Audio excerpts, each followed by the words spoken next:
Assalamu alaikum. Welcome back to new session. In the last session, I have provided notes of previous chapter, money and credit. I hope you have done writing work of notes. If not yet, please do it in your regular notebook because notes are important. And basically, I call this kind of notes as key points or key notes. Those are important for revision purpose as well as for understanding. Alright.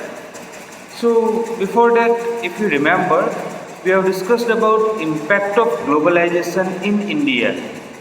So how globalization affected life of Indian people, no matter it's about consumer, producers, workers. So this impact we observe in a different way because most of the people get benefit from it. If we talk about mainly consumers, then that means we get benefit from them. We get benefit because of arrival of multinational corporation in Indian markets. Lots of benefits we have discussed earlier, and those benefits actually we have personal experience about them. All right. So because of those benefits to consumers as well as they push the economy as well. They help to earn foreign currency in Indian market. So those are the benefits actually. So just keeping in mind about these kinds of benefits, government try to attract multinational corporations in India. Government wants that multinational corporations they invest in India. They set up their plants and factories in India because, of course, beneficial to Indian economy. But multinational corporations they demand something higher because, like earlier we have discussed, they are working to earn maximum profit.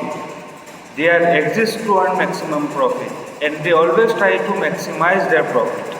They are not in the world. They are not exist to serve us or to give us the best, no matter what kind of claim done by them. Their ultimate goal is to earn maximum profit. And like earlier we have discussed, to earn the profit, they use various methods, various ways, various routes, sometimes legal, sometimes even illegal too. Alright, so here mainly we count the legalized way. So how can they reduce their cost, production cost through raw material price? That's not possible because raw material prices are fixed. Second, to reduce quality, if they reduce their price by reduction in quality, of course consumer will migrate to other brand because competition is always there in the market. So third option they have, that is about the labor cost, and this cost is in their hands, right? So multinational corporations they try to give lesser wages to their workers, and by providing lesser wages they try to increase their profit. So in recent years, the central government as well as state governments in India taking special steps to attract foreign companies to invest in India. And for this, they held summits, global summits on various investment for pharmaceutical, for oil and natural gas, for energy section. They held global summit and they sent invitation to multinational corporations, the representatives, and offer them the best possible facilities. So this is a kind of way to attract multinational corporations to invest in India. There is one more provision there, that is called Special Economic Zone, SEZ. And I think you people are aware about it because SEZ is there nearby us, the Dahej. There is SEZ, like Dahej, SEZ, Special Economic Zone. Now what is Special Economic Zone? Special economic zones are actually notified area by the central government of India. And in this notified area, government provides world-class facilities.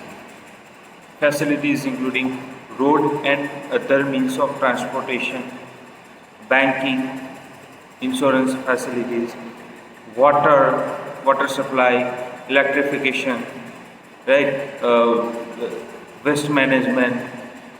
So certain kinds of facilities. Yes, of course, education, health, other facilities included. So those facilities government offers to multinational corporation to set up their plant or offices. More companies who set up their production in that notified area, means in the SAGE, they do not have to pay any tax. They do not have to pay any taxes for initial period, generally for 5 years. In some special cases, government extends their initial period to 10 years and up to 25 years given as well. So this is about the special economic zone. More about special economic zone, government even sometimes offers them for other facilities, subsidies, right?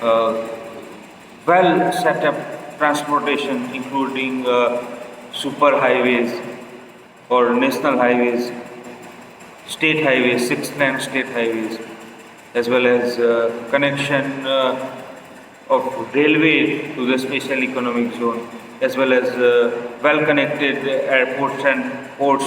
So those are various facilities provided by the government to attract foreign investment through special economic zone. One more thing, like we have discussed, yes, those facilities are good, but if labor cost higher, then how? Because if we talk about a company, let's take an imaginary company example based on America. American company, yeah, America, USA, United States of America, they have facilities far better than India. It's about transportation, as well as electrification, banking, and all those facilities are already available in America, right? But production cost is still higher in USA due to taxes, due to higher wages of laborers. One of the most important thing here, most important factors. So here, labor wages are higher in America. So countries like India offers lower labor wages. So like we have discussed before, by reduction of labor cost, they can reduce their production cost. So government has also allowed flexibility in labor laws to attract foreign investment in sales. About labor laws, we have seen earlier, right? Minimum wages as well as maximum working hours, basic facilities, amenities, job securities.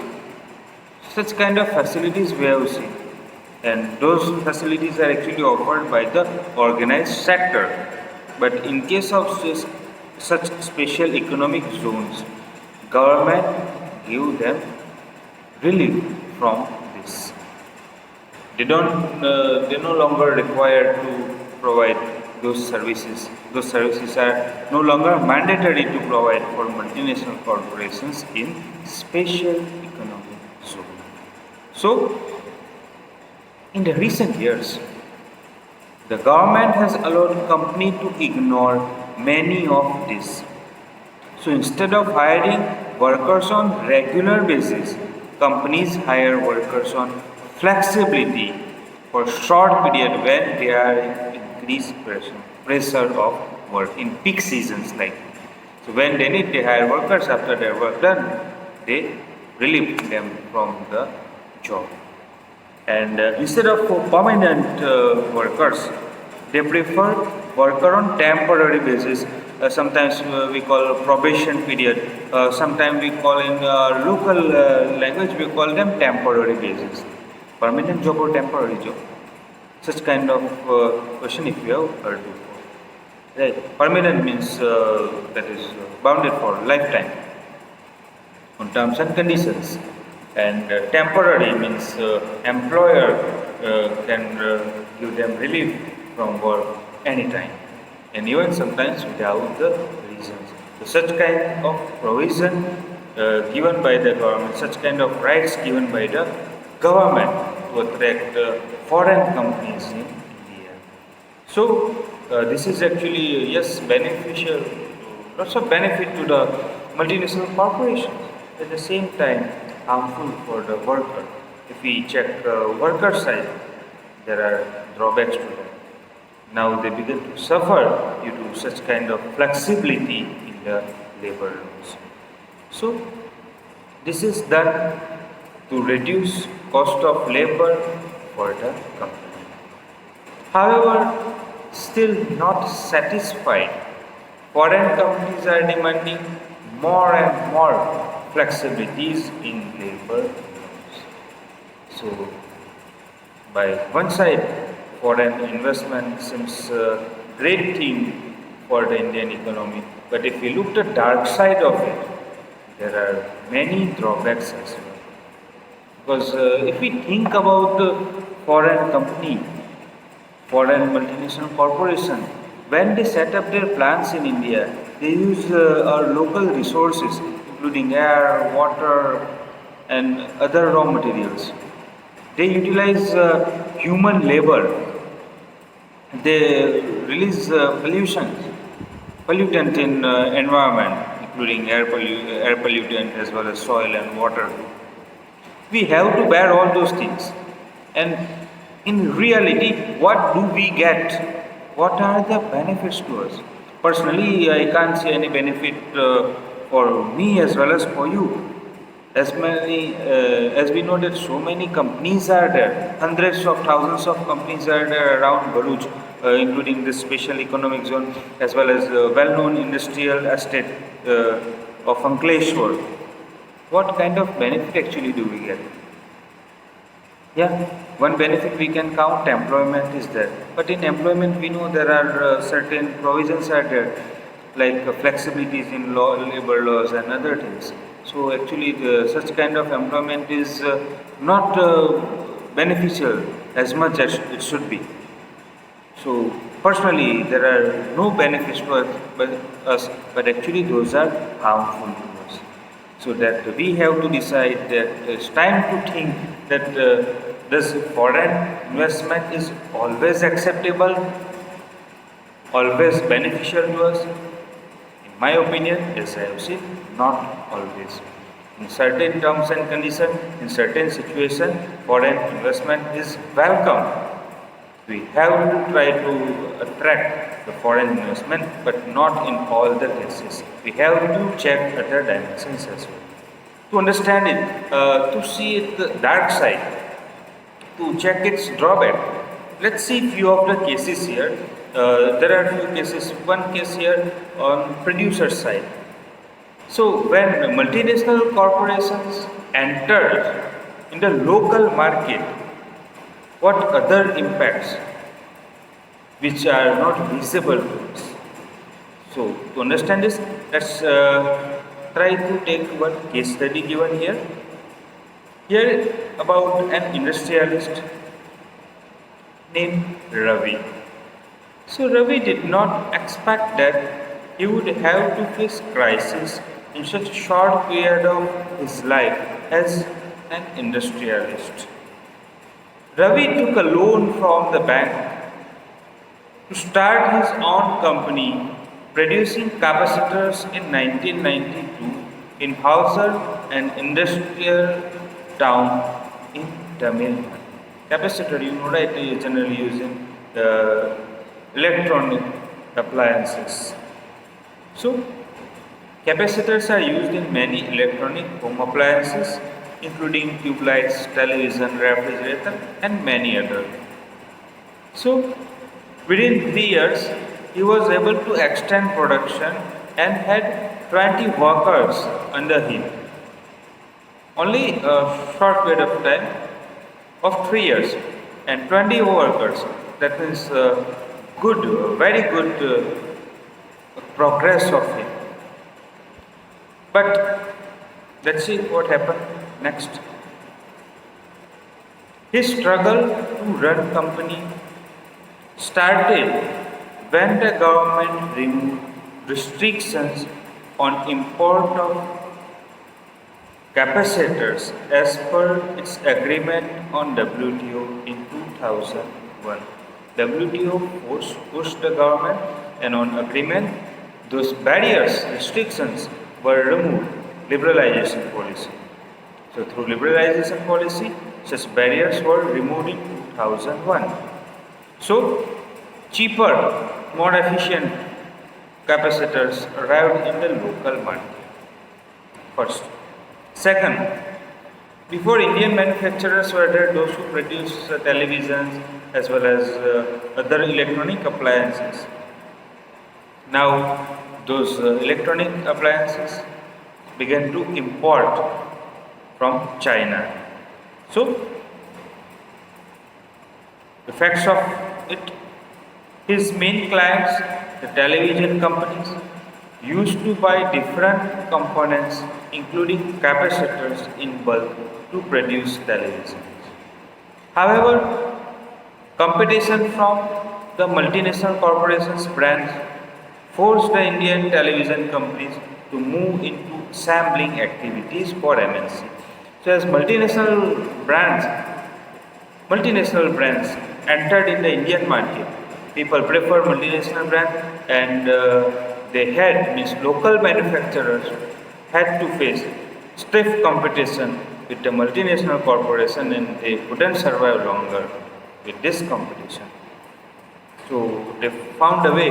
They began to produce television set for the multinational corporations, as we have seen the third route to investment for start production. So even when some of them bought capacitors, they would prefer to import. They were needed capacitors, but instead of buying local capacitors, they prefer imported because cheaper and more efficient. They could reduce the production cost by purchasing imported capacitors. So imported capacitor almost half the price and efficient as well. Ravi now produces less than half the capacitors that he had produced in last year before 2000, and has only 7 workers now. Many of the Ravi's friends in the same business in Hyderabad and Chennai have closed their units. Now batteries, capacitors, plastics, toys, tires, dairy products, some electronics, vegetable oil are some examples of industries where small manufacturers have been hit hard due to competition. Those industries mainly dominated by small producers and stiff competition with the multinational corporation, and they hit hard by the competition and no longer able to survive with this competition. So many of those businesses, many of those factories already shut down. So several of the units have shut down, rendering many workers became jobless. Many industrialists became bankrupt.